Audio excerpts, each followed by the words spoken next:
Hi folks, this is a little 10 or so minutes of somatic movement that's particularly aimed at the sacrum and the lower back. So I find this little sequence of movements can be really helpful if I've got some tenderness in my lower back and my sacrum, or if I'm getting a little bit of a kind of sciatic flare up, it can be quite helpful too. So I just begin with the knees bent, feet grounded. And the first movement that we're going to work with is just coming off the midline as we do a little bit of an up slip, down slip of the sacrum. And the way that you do that is you press, so let me give you a side. So press into the sole of the left foot, and as you press into the sole of the left foot, press the left knee forward, as if you're pressing a button, as if your kneecap is reaching out to press a button just in front of you. And then release, press into the sole of the right foot, press the kneecap against the button or the switch, and release. So as you bring the weight and press down into the foot, that enables you to press the knee forward a little, which creates a sense of movement in the sacroiliac area. You can really feel into that movement, that sensation. You might like to place your hands just on your lower belly so you get more feedback.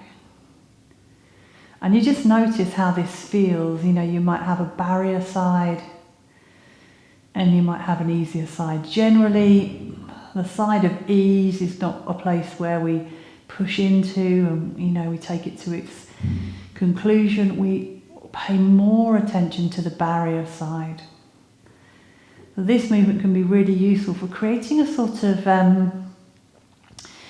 not a lubrication, but an easing in the sacroiliac joints. As we get older, the sacroiliac joints can get stiffer, and this can be a really good way of maintaining ease of movement. And then just come to rest, back on the midline and back in your neutral position. And then as you exhale, press the back of your waist into the floor quite firmly. As you press the back of the waist into the floor, you might notice that the abdominal fibres engage, that there's some engagement of the perineal fibres. You might even feel into the ligaments in the abdominal cavity, maybe the uterine ligaments. And then just release that effort. It's a kind of consolidating movement. And the next available exhalation, do the same again. Press the lower back. Press the sacrum into the floor. Particularly press the sacrum into the floor. Feel that sense of strengthening that can be coming into the perineal fibres, the abdominal fibres. Keep your head and neck comfortable, no jarring or pressing down with the head and the neck, temples soft, jaw soft. And then release and let that go. Good. We'll take a little in-swing movement, always really helpful for releasing the lumbar. So you bend one knee, sole of the foot's on the floor, the other leg is straight. That bent knee, the sole of the foot that's on the floor, press into that foot. Take that bent knee across the midline. As it goes across the midline, it will take the hip and buttock away with it. And then you roll and release hip and buttock back to the floor. Good. Press into the sole of the foot. Perhaps you come on the inner edge of the foot. Don't lift the foot entirely from the floor. Keep some part of the foot in contact with the floor. But you can come onto the inner edge and let the little toe side of the foot lift. So the pelvis becomes light in this movement and the shoulder girdle becomes heavy, particularly the shoulder on the bent leg side. See if you can keep that shoulder and arm anchored. Good. That's it. Really great for releasing the lumbar. Some psoas release happening as well. If it feels good on your neck, as you take the knee across the midline, you can turn your nose to look towards the thumb. That's it. So your face turns in the opposite direction to that which the knee moves. So it's as if the neck spine is the counter rotation. Great. And then you release. Stretch that bent leg out along the floor. Both legs extended. Just having a moment, 5 seconds. What's going on? How does the side that you've been working feel? What's the sensory motor feedback there?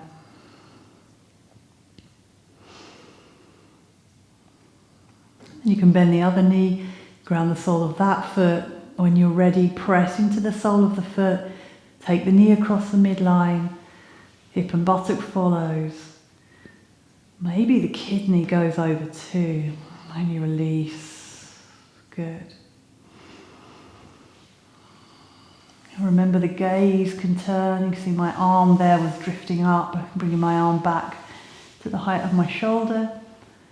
And the gaze there can turn towards that thumb as you try to anchor the shoulder down. That's it, great. Moving on the inhale and then releasing on the exhale can be a good way to go. Great, that's good.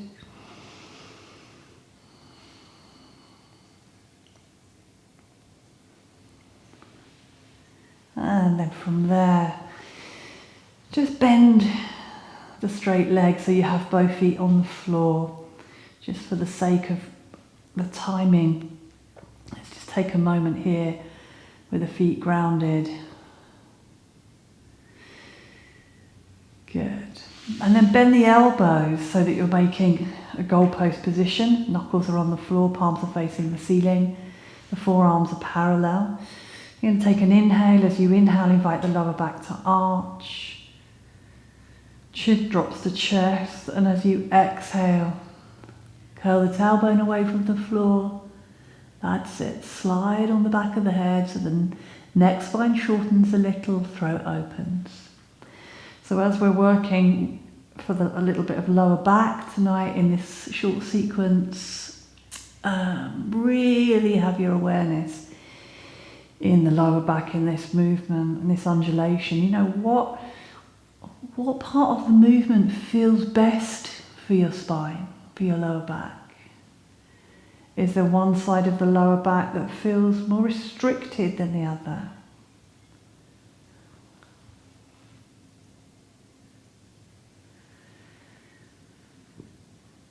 Good. Do you favour one side or the other? Do you favour one part of the movement? It's just all a noticing, a coming to know your own body better. Good, and then we'll leave off of that spinal undulation. One movement, release the arms. And then it can be really nice here to have a folded blanket to put under the back of the pelvis. And then take hold of your yoga belt. And you can take it over the heels of your feet. And if the sacrum is tender, as you extend the legs up, take the feet a little way apart. So go for feet that are shoulder width or maybe slightly wider. So you're sort of widening out. It can be very pleasing for the sacrum. And then from here, we're just going to do a little bend of the knees into the chest. For me, if I'm feeling a little bit kind of sciatica, it's always useful to open up the dorsal sheath, the back of the body.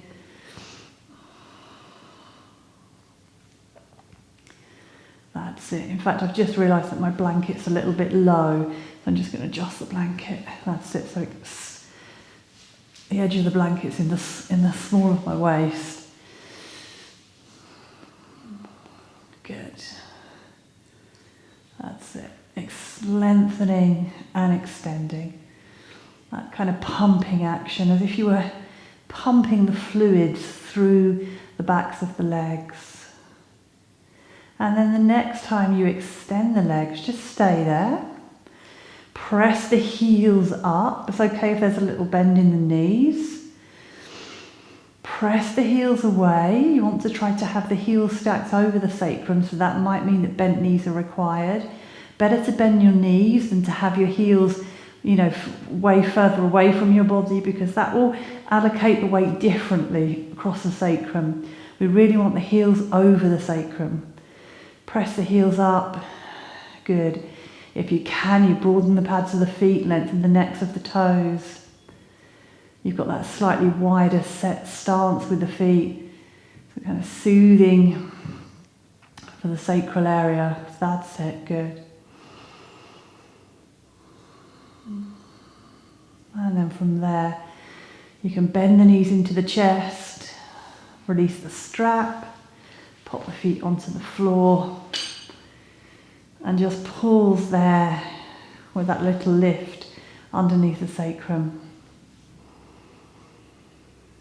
Invite the abdomen to really be spacious and free.